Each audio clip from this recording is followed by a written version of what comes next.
മാന്യപ്രേക്ഷകർക്ക് നമസ്കാരം. മലപ്പുറത്ത് നിന്ന് വളരെ പ്രധാനപ്പെട്ട ഒരു വാർത്തയാണ് പുറത്തു വന്നിട്ടുള്ളത്.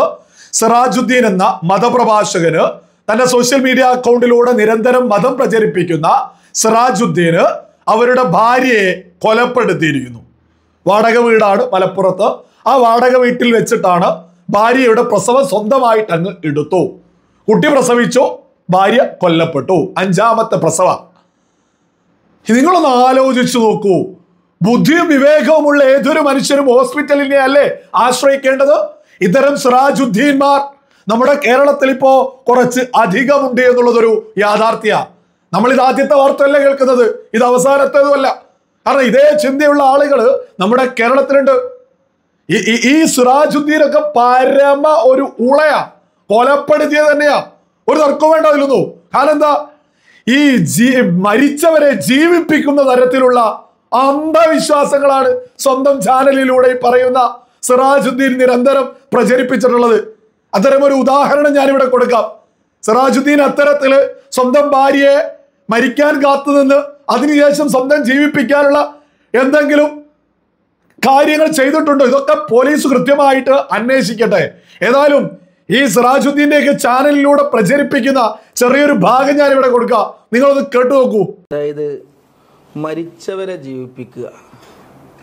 CM വലിയുള്ളാഹിയുടെ കറാമത്തിൽ വലിയ വലിയ കറാമത്തുകൾ നേരിൽ അനുഭവിച്ചവർ നമ്മളോട് പറഞ്ഞു തന്നു. അതിൽപ്പെട്ട ഒരു അനുഭവമാണ് അമ്പലക്കണ്ടി അസീസ് ഉസ്താദിൻ്റെ ഭാര്യയുടെ അനുഭവം. ഉസ്താദിൻ്റെ ഭാര്യ മരിച്ചു എന്ന് പത്രമടക്കം അതുപോലെ തന്നെ ആ നാട്ടിൽ ചെന്ന് അന്വേഷിച്ചാൽ അറിയാം. ഖബററുതി വെട്ടിയതാണ് ആ ഉമ്മയ്ക്ക് വേണ്ടി.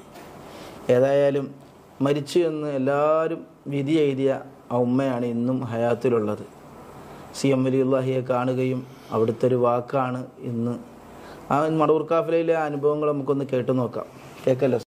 മരിച്ചവർക്കാണ് താടി കെട്ടൽ, മരിക്കാത്ത സ്ത്രീയെ എന്തിന് നിങ്ങൾ താടി കെട്ടി എന്ന് അല്പം ഗൗരവത്തോട് പറയുകയും ആ താടി കെട്ടിയ കയറ് ഒഴിവാക്കുകയും എൻ്റെ മടിയിൽ വെക്കാൻ പറഞ്ഞു. ഷെയ്ഖുന എൻ്റെ മടിയിൽ അവളെ വെച്ച് അങ്ങനെ ഷെയ്ഖുന അവളുടെ ഇടത്തെ ഭാഗത്ത് ഒരുപാട് തവണ അടിച്ചു. ഇവളെ പേര് വിളിച്ചും കൊണ്ട് തന്നെ അടിച്ചു. അല്പം സമയം കഴിഞ്ഞപ്പോൾ കണ്ണ് തുറക്കേണ്ട അവസ്ഥ വന്നു. അങ്ങനെ അല്പം ഒന്ന് തുറക്കുകയും കണ്ണിൽ നിറച്ച് രക്തത്തിൻ്റെ കളറ് വീണ്ടും അടി കൊണ്ട് ഏതായിരുന്നാലും അവൾ കണ്ണ് തുറന്നു. എന്നെ അറിയുമോ എന്ന് ഷെയ്ഖുന അവറുകൾ ഷെയ്ഖുനയിലേക്ക് ഇശാറത്താക്കി ചോദിച്ചു. അവളെ ഷെയ്ഖുനൻ്റെ നേരെ അവൾ നോക്കി കണ്ണങ്ങോട്ടടിച്ചു. പിന്നെ എന്നെ ചൂണ്ടിയിട്ട് ഷെയ്ഖുന ചോദിച്ചു, ഇദ്ദേഹത്തിന് അറിയുമോ എന്ന് ചോദിച്ചപ്പോൾ അവളെ കണ്ണിൽ നിന്ന് കണ്ണുനീരങ്ങനെ ഒഴുകുന്നതായിട്ട് കണ്ട്. ഏതായാലും ഇങ്ങനെയൊക്കെ സംഭവിക്കുമോ എന്നാണ്. ഔലിയാക്കളുടെ ജീവിതത്തിൽ മരിച്ചവരെ ജീവിപ്പിക്കാൻ പറ്റുമോ?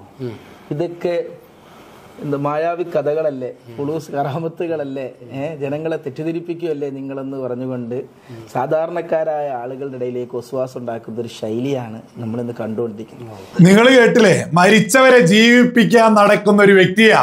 ഈ വ്യക്തിയുടെ ഭാര്യയാണിപ്പോ കൊല്ലപ്പെട്ടത്. ഇത് കൊന്നതാണോ, ഇനി മരിപ്പിച്ചിട്ട് കൊലപ്പെടുത്തിയിട്ട് ഇനി ജീവിപ്പിക്കാനുള്ള എന്തെങ്കിലും പദ്ധതിയാണോ? ഇതൊക്കെ പോലീസ് സംവിധാനങ്ങൾ അന്വേഷിക്കട്ടെ. ഇതില് ആ യുവതി അവർക്കാണ് സകലതും നഷ്ടപ്പെട്ട്, സ്വന്തം ജീവൻ തന്നെ നഷ്ടപ്പെട്ട് ഈ ഒരു അന്ധവിശ്വാസി കാരണം. ഇത് നമ്മൾ കഴിഞ്ഞ ഒരു മാസം മുമ്പ് മറ്റൊരു വാർത്ത കേട്ടിട്ടില്ലായിരുന്നു? വീട്ടിൽ പ്രസവിച്ചതിന് ജനന സർട്ടിഫിക്കറ്റ് കിട്ടുന്നില്ല. അത് നമ്മുടെ മാധ്യമങ്ങളിലൊക്കെ വാർത്ത വന്നിട്ടുള്ളത്. ഇവരൊരു വലിയ ഇവരോടൊരു പ്രശ്നം സർക്കാർ സംവിധാനങ്ങൾ കാണിക്കുന്നത് പോലെയാണ്. സർട്ടിഫിക്കറ്റ് ഒന്നും കൊടുക്കുന്നില്ല, അത് ശരിയല്ല എന്ന രീതിയിൽ പല മാധ്യമങ്ങളിൽ ഒരു വാർത്ത വന്നിട്ടുണ്ടായിരുന്നു. അതിൽ അവരോട് ഈ പറയുന്ന പ്രസവിച്ചു എന്ന് പറയുന്ന ആള് ഇവർ അതായത് കഴിഞ്ഞ മാസം തന്നെ പുറത്തു വന്ന് വീട്ടിൽ പ്രസവിച്ചു, ജനന സർട്ടിഫിക്കറ്റ് കിട്ടാത്തൊരു പ്രശ്നത്തിലേക്ക് എത്താൻ കാരണം എന്താ? ആ യുവതി മരിക്കാത്തത് കൊണ്ട് വലിയ ചർച്ചയായില്ല. പകരം ജനന സർട്ടിഫിക്കറ്റ് കിട്ടുന്നില്ല എന്ന രീതിയിലേക്ക് ചർച്ച എത്തി. ആ ചർച്ചയില് മാധ്യമപ്രവർത്തകൻ ചോദിക്കുന്നുണ്ട്, നിങ്ങൾ പൊക്കിൽ കൊടിയൊക്കെ എന്താണ് ചെയ്തത്, എങ്ങനെയാണ് കട്ട് ചെയ്തത് എന്നൊക്കെ. അതിനൊക്കെ ഒരു മറുപടി കൊടുക്കുന്നുണ്ട്. ഞാൻ ആ ഭാഗം കൂടി ഇവിടെ കൊടുക്കാം, നിങ്ങളൊന്ന് കേട്ടു നോക്കൂ. വീട്ടിൽ പ്രസവം നടന്നു എന്നതിന്റെ പേരിൽ കുട്ടിക്ക് ജനന സർട്ടിഫിക്കറ്റ് നിഷേധിച്ചതായി പരാതി. ആരോഗ്യവകുപ്പ് ഉദ്യോഗസ്ഥർക്കെതിരെ കോഴിക്കോട് കോട്ടൂളി സ്വദേശിയായുള്ള ഷറാഫത്താണ് പരാതി നൽകിയിരിക്കുന്നത്. കുട്ടി ജനിച്ചത് 2024 നവംബർ 2-നാണ്. 4 മാസമായിട്ടും ജനന സർട്ടിഫിക്കറ്റ് നൽകുന്നില്ല എന്ന് കാണിച്ച് മനുഷ്യാവകാശ കമ്മീഷൻ ഒരു പരാതി നൽകിയിട്ടുണ്ട്. നവംബർ 2-നായിരുന്നു വീട്ടിൽ നിന്നാണ് പ്രസവം നടന്നത്. അത് കഴിഞ്ഞിപ്പോൾ എത്ര മാസമായി? 4 മാസത്തോളമായി. ഇതുവരെയായിട്ടും സർട്ടിഫിക്കറ്റ് കിട്ടിയിട്ടില്ല. കിട്ടാത്തതിൻ്റെ കാരണം എന്താണെന്നുള്ളത് ഇതുവരെ അവർ പറഞ്ഞു തന്നിട്ടില്ല. 28-ാം തീയതി ഡേറ്റ് എന്ന് ആശുപത്രിയിൽ പോയി അഡ്മിറ്റ് ചെയ്യാൻ വേണ്ടി പറഞ്ഞത്. അപ്പോൾ അഡ്മിറ്റ് ചെയ്യാൻ നമുക്ക് അഡ്മിറ്റ് ചെയ്താൽ പെയിനും കാര്യങ്ങളൊന്നും വരാത്തതുകൊണ്ട് സ്വാഭാവികമായിട്ട് നമ്മുടെ നാട്ടിൽ നടക്കുന്ന കാര്യം അത് മരുന്ന് വെച്ചിട്ടായിരിക്കും ചെയ്യുക. അതിന് എനിക്കും താല്പര്യമില്ല, അവർക്കും താല്പര്യമില്ല. അതുകൊണ്ട് തന്നെ നമ്മളെന്ത് ചെയ്ത് അത് ഒഴിവാക്കിയിട്ട് വേദന വരുമ്പോൾ പോവാം എന്നുള്ള ഒരു ഇതിലേക്കാണ് നിന്നത്. കാരണം 28 പോയില്ല, ഇല്ല അഡ്മിറ്റ് ആവേണ്ടി ആശുപത്രി പോയില്ല, ഡേറ്റിന് പോയില്ല, വീട്ടിൽ തന്നെ തുടർന്നു. വീട്ടിൽ നിന്ന് അത് വേദന വന്നിട്ട് പോവാം എന്നുള്ള ഇതിൽ നിന്നു. പിന്നെ ഒരു 2-ാം തീയതി രാവിലെ ആയപ്പം പെട്ടെന്ന് വേദന വരലും പ്രസവിക്കലും കഴിഞ്ഞു. കാരണം ഇവർക്ക് ജസ്റ്റ് ഒന്ന് നടക്കാൻ പോലും പറ്റാത്ത സ്റ്റെക്കായിപ്പോയി അവിടെ. പ്രസവിച്ച് കഴിഞ്ഞ് കുട്ടി പുറത്ത് വന്നതിന് ശേഷമാണ് ഈ പൊക്കിൾക്കൊടി കട്ട് ചെയ്യും കാര്യങ്ങളൊക്കെ നടന്നത്. ഞാൻ പ്രസവം കഴിഞ്ഞതിന് ശേഷം പുറത്ത് പോയി ബ്ലേഡ് കാര്യങ്ങൾ വാങ്ങിച്ചു വന്നു. എന്നിട്ട് കട്ട് ചെയ്തിട്ടാണ് അല്ല സാധാ നോർമൽ ബ്ലേഡ് ആണ് വെച്ച് കട്ട് ചെയ്തത്. നിങ്ങൾ കേട്ടില്ലേ, നോർമൽ ബ്ലേഡ് വാങ്ങി കട്ട് ചെയ്തത്. ഇതൊക്കെ മാധ്യമങ്ങളിൽ ഇങ്ങനെ പ്രചരിക്കുക. ഇതൊക്കെ കേട്ട് ഇതൊക്കെ ചെയ്യാൻ കാത്തു നിൽക്കുന്ന കുറച്ച് ആളുകൾ നമ്മുടെ കേരളത്തിലുണ്ട്. നിങ്ങൾ ഇത് കേട്ടില്ലേ? എത്ര ലാഘവത്തോടെയാണ് ഇതൊക്കെ പറയുന്നത്. ഞങ്ങൾ ബ്ലേഡ് എടുത്ത് കട്ട് ചെയ്തു എന്ന്. അതൊരു ഭാഗ്യത്തിന് എന്തെങ്കിലും ഒന്ന് സംഭവിച്ചോ? ഇതിനി എത്ര ആളുകൾ ഇതേപോലെ ചെയ്യാൻ ശ്രമിക്കുന്നുണ്ടാവും? ഈ പറയുന്ന മലപ്പുറത്ത് കൊല്ലപ്പെട്ടതും ഇതേപോലെ എന്തെങ്കിലും ചെയ്തിട്ടുണ്ടോ? സകല ആളുകളും ഗൗരവത്തിൽ ചർച്ച ചെയ്യേണ്ട ഒരു വിഷയം. നമ്മുടെ കേരളത്തിൽ ഇപ്പോൾ വലിയ രീതിയിൽ ഇത് നടക്കുന്നുണ്ട്. വീട്ടിൽ പ്രസവിക്കുന്ന ആ ഒരു രീതിയിലുള്ള ഒരു കാര്യത്തിനും ഒരു അനുവാദവും സർക്കാർ സംവിധാനങ്ങൾ കൊടുക്കരുത്. കാരണം എന്താ, ഇവിടെ ഒരു പ്രശ്നമുണ്ട്. ഇത് യുവതികളോട് പോയി ചോദിച്ചാല് നിങ്ങൾക്ക് അങ്ങനെ ഉണ്ടെങ്കിൽ പ്രശ്നമുണ്ടോ ചോദിച്ചാൽ അവർ ഉടനടി എടുത്തു പറയും ഇല്ല, ചോയ്സാ എന്ന്. കാരണം എന്താ, ഭർത്താവ് നിർബന്ധപൂർവ്വം പറഞ്ഞ് പഠിപ്പിച്ചു കൊടുത്തിട്ടുണ്ട് ഇത് നിങ്ങളുടെ സ്വാതന്ത്ര്യമാണ്, ഇത് നിങ്ങളുടെ ചോയ്സ് ഏതാ, സ്വാതന്ത്ര്യം ഏതാ എന്ന് വകതിരിവില്ലാത്ത ഒരുപാട് ആളുകൾ നമ്മുടെ കേരളത്തിലുണ്ട്.